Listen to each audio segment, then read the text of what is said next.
ನಮಸ್ಕಾರ. ನೀವು ನೋಡ್ತಾ ಇದ್ದೀರಾ ಸ್ಪೀಡ್ ಪ್ಲಸ್ ಕರ್ನಾಟಕ. ನಾನು ಐಶ್ವರ್ಯಗೌಡ. ಕೊರಗಜ್ಜ ಸಿನಿಮಾ ಎಷ್ಟೋ ಅಡೆತಡೆಗಳಿಂದ ಮತ್ತೆ ಇದೇ ನವೆಂಬರ್ 28ನೇ ತಾರೀಕು ತೆರೆ ಕಾಣ್ತಾ ಇರುವಂಥದ್ದು. ಈ ಸಿನಿಮಾದಲ್ಲಿ ಪಾತ್ರ ಮಾಡಿರುವಂಥ ಭವ್ಯ ಮೇಡಮ್ ನಮ್ಮ ಜೊತೆ, ಅವ್ರನ್ನೇ ಮಾತಾಡ್ಸೋಗ್ತೀನಿ. ಮೇಡಮ್, ಕೊರಗಜ್ಜ ಸಿನಿಮಾ ಒಂದಷ್ಟು ಅಡೆತಡೆಗಳನ್ನ ಮುನ್ನುಗ್ಗಿ ಬಂದಿದೆ, ಮತ್ತೆ ಏನು ಹೇಳ್ತೀರಿ? ಇಷ್ಟು ಅಡೆತಡೆಗಳಲ್ಲಿ ಇಷ್ಟೊಂದು ನಾವು ಏನಂತಾರೆ ಒಂದು ಮಿರಾಕಲ್ ಆಗಿ ಆ ಒಂದು ಅಡೆತಡೆಗಳೆಲ್ಲ ಸಾಲ್ವ್ ಆಗಿ ಈಗ ಒಂದು 6 ಲ್ಯಾಂಗ್ವೇಜಲ್ಲಿ ಇದು ಬಂದು ಪ್ಯಾನ್ ಇಂಡಿಯಾ ಲೆವೆಲ್ಗೆ ಬಂದು ನಿಂತಿದೆ ಅಂದರೆ ತುಂಬ ಖುಷಿ ಕೊಡೋವಂಥ ಸಂಗತಿನೇ ಇದು. ಡೆಫಿನೆಟಾಗಿ ಅಜ್ಜರ ಒಂದು ಆಶೀರ್ವಾದ ಈ ಚಿತ್ರಕ್ಕಿದೆ, ಇನ್ನು ಮುಂದೆನೂ ಇರುತ್ತೆ ಅಂತ ನಮಗೆ ನಂಬಿಕೆ ಇದೆ. ಹಾಗಾಗಿ ಕರಾವಳಿ ಭಾಗದಲ್ಲಿ ಒಂದಷ್ಟು ಜನ ಈ ಸಿನಿಮಾವನ್ನು ವಿರೋಧಿಸಿದ್ರು. ಈಗ ಅವರ ಸಪೋರ್ಟ್ ಹೇಗಿದೆ ಮೇಡಮ್?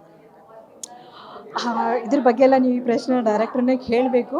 ಬಟ್ ನನಗೆ ಈಗ ಗೊತ್ತಿರೋ ಸಂಗತಿ ಪ್ರಕಾರ ಈಗ ಯಾವುದೇ ರೀತಿ ಯಾವುದೋ ಒಂದು ಅಡಚಣೆಗಳು ಸದ್ಯಕ್ಕಂತೂ ಇಲ್ಲ. ಯಾಕೆಂದರೆ ದೈವ ಕೃಪೆಯಿಂದ ನಮ್ಗೆ ಏನೇ ಗಂಡಾಂತರ ಏನೇ ಬಂದಿದ್ದರೂ ಕೂಡ ಅಷ್ಟೇ ಮಿರಾಕಲಾಗಿ ಎಲ್ಲವೂ ಸಾಲ್ವ್ ಆಗ್ತಾ ಬಂದಿದೆ. ಅಂಥ ಒಂದು ದೈವ ನಮ್ಮ ಜೊತೆಗಿರೋವಾಗ ಬೇರೆ ಏನೂ ಆಗಲಿಕ್ಕೆ ಸಾಧ್ಯ ಇಲ್ಲ ಅಂತ ನನ್ನ ಭಾವನೆ. ಸೆಟ್ ಮಂಗಳೂರು, ಉಡುಪಿ ಆ ಕಡೆ ಸೈಡ್ ಭಾಗದಲ್ಲೆಲ್ಲ ಸೆಟ್ ಹಾಕಿದಾಗ ತುಂಬ ಒಂದು ಅಟ್ಯಾಕ್ ಆಗುವಂತಹ ಕೆಲಸ ಆಗಿತ್ತು ಅನ್ನುವಂಥದ್ದು ಕೇಳ್ಪಟ್ಟೆ. ಅದೇನಾದರೂ ನಿಮಗೆ ಏನಾದರೂ ಪರಿಣಾಮ ಬೀರಿತಾ? ಅದಾದ್ಮೇಲೆ ನಾನು ಆ ಒಂದು ಸೀನಲ್ಲಿ ಆ್ಯಕ್ಟ್ ಮಾಡೋವಂತಾಗಲಿ ಇರಲಿಲ್ಲ. ಮೋಸ್ಟ್ಲಿ ಬೇರೆ ಒಂದು ಆ್ಯಕ್ಟ್ ಮಾಡೋಗಿತ್ತು. ಬಟ್ ಕೇಳ್ಪಟ್ಟೆ ನಾನು ಅಷ್ಟೇ. ಇಮ್ಮಿಡಿಯೇಟಾಗಿ ಅದೆಲ್ಲ ಸಾಲ್ವ್ ಆಗಿದ್ದನ್ನು ನಾನು ಕೇಳ್ಪಟ್ಟೆ.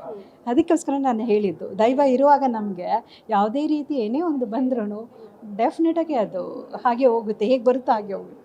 ಓಕೆ ಮೇಡಮ್, ಈ ಕಾಂತಾರ ಸಿನಿಮಾ ನೋಡಿರ್ಬೋದು. ಕಾಂತಾರ ಸಿನಿಮಾ ಬಿಡುಗಡೆ ಆದಮೇಲೆ ಒಂದಷ್ಟು ನೆಗೆಟಿವ್, ಇವೇನು ದೈವ ಸಿನಿಮಾ ನೋಡಿದ ತಕ್ಷಣ ದೈವ ಮೈ ಮೇಲೆ ಬಂದಿರುವ ಹಾಗೆ ನಟನೆ ಮಾಡ್ತಾ ಇರುವಂಥದ್ದು. ಸೊ ಈ ಸಿನಿಮಾ ಬಂದಾದಮೇಲೆ ಹಾಗೇನಾದರೂ ಆದರೆ ಅದಕ್ಕೆ ಮುನ್ನೆಚ್ಚರಿಕೆ ಏನಾದರೂ ತಗೊಂಡಿದ್ದಾರೆ ಏನು? ಆ ಥರ ಇಲ್ಲ. ನಾನು ಆಗುತ್ತೆ ಅನ್ನೋದು ನಾವು ಪ್ರೊಡಕ್ಷನ್ ಏನು ಸದ್ಯಕ್ಕೆ ಇಟ್ಕೊಂಡಿಲ್ಲ. ಒಳ್ಳೆ ಪಾಸಿಟಿವ್ ವೇವ್ಸ್ ಇಟ್ಕೊಂಡಿದ್ದೀವಿ. ಎಲ್ಲೋ ಪಾಸಿಟಿವ್ ಆಗೇ ನಡೀಲಿ ಅಂತ ನಾನು ಆಶಿಸ್ತೀನಿ.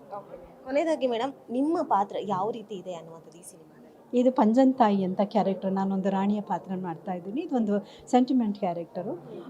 ಆಕೆ ತುಂಬ ಒಂದು ಬಂಧು ಬಳಗನ ಕಳ್ಕೊಂಡು, ರಾಜ್ಯವನ್ನು ಕಳ್ಕೊಂಡು ಬಂದು ದೇವರಲ್ಲಿ ಸೋಮೇಶ್ವರನಲ್ಲಿ ಹತಾಶಳಾಗಿ ಬೇಡುವ ಒಂದು ಸೀನು ನನಗೆ ತುಂಬ ಇಂಪ್ರೆಸ್ ಆಯಿತು. It is A great experience. ನಮ್ಮ ಸುಧೀರ್ ಅಥವರ್ ಸಾರು, ನಮ್ಮ ತ್ರಿವಿಕ್ರಮ್ ಸಾರು, ಇವರೆಲ್ಲ ನನಗೆ ಈ ಒಂದು ಅವಕಾಶ ಕೊಟ್ಟಿದ್ದಕ್ಕೆ ನಾನು ಅವರಿಗೆ ತುಂಬ ಕೃತಜ್ಞಳು. ಆಮೇಲೆ ಈ ಒಂದು ಚಿತ್ರ ಮಾಡಬೇಕು ಅಂದರೆ ಸಾಮಾನ್ಯ ಅಲ್ಲ. ಹಾಗಾಗಿ ಈ ಚಿತ್ರ ಅವರು ದೈವ ಒಂದು ಶಕ್ತಿ ಕೊಟ್ಟಿದೆ ಇವರಿಗೆ, ನಮ್ಮ ಪ್ರೊಡ್ಯೂಸರ್ಗೆ, ಡೈರೆಕ್ಟ್ರಿಗೆ. ಅವರು ವಿದ್ಯಾಧರ್ ಅಂತಿದ್ದಾರೆ, ಅವರು ಎಲ್ಲ ಎಡಿಟರ್, ಅವರು ಇವರ ಹೊರಗುಗಳನ್ನೆಲ್ಲ ನೋಡ್ಕೊಳ್ತಾರೆ. ಈ ಒಂದು ಚಿತ್ರಕ್ಕೆ ಅವರದ ಒಂದು ತುಂಬ ಹಾರ್ಡ್ ವರ್ಕ್ ಇದೆ. ಹಾಗೆ ಅವರಿಗೆಲ್ಲ ನಾನು ಒಳ್ಳೆಯದಾಗಲಿ ಅಂತ ಕೇಳ್ಕೊಳ್ತೇನೆ. ಬೇರೆ ಸಿನಿಮಾಗಳಿಗೆ ಹೋಲಿಸ್ಕೊಂಡ್ರೆ ಈ ಸಿನಿಮಾ ಎಷ್ಟು ವಿಭಿನ್ನವಾಗಿ ನಟನೆ ಆಗಿದೆ ಅನ್ನೋ?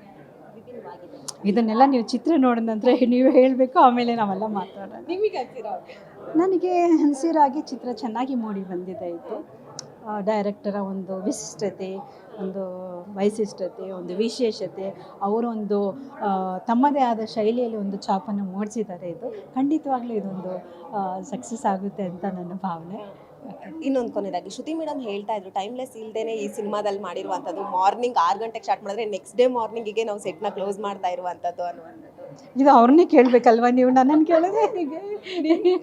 ಹಾಗೆ ಎಲ್ಲ ಆ್ಯಕ್ಟ್ರೀಸ್ಗೂ, ಎಲ್ಲ ಕಲಾವಿದರಿಗೂ ತಮ್ಮ ತಮ್ಮ ಪಾತ್ರ ಬಂದಾಗ ನಾವು ಅದಕ್ಕೆ ನ್ಯಾಯ ಸಲ್ಲಿಸಲೇಬೇಕು. ಅದೆಂಥ ವೇಳೆ ಆಗಲಿ ಏನಾಗಲಿ ನಾವು ಮಾಡಲೇಬೇಕು. ಹಾಗೆ ಎಲ್ಲ ಕಲಾವಿದರು ಮಾಡೇ ಮಾಡ್ತಾರೆ. ಇದರಲ್ಲಿ ಅದೇ ಆ ಶಕ್ತಿನ ನಮಗೆ ದೇವರೇ ಕೊಡ್ತಾರೆ, ಮಾಡಲೇಬೇಕಷ್ಟೇ. We have to do it. Thank you. Yes, ಇದಿಷ್ಟು ಭವ್ಯ ಮೇಡಮ್ ಅವರ ಮಾತಾಗಿತ್ತು. ಕ್ಯಾಮ್ರಾ ಪರ್ಸನ್ ಪ್ರತಾಪ್ ಜೊತೆ ಐಶ್ವರ್ಯಗೌಡ, ಸ್ಪೀಡ್ ಪ್ಲಸ್ ಕರ್ನಾಟಕ, ಬೆಂಗಳೂರು.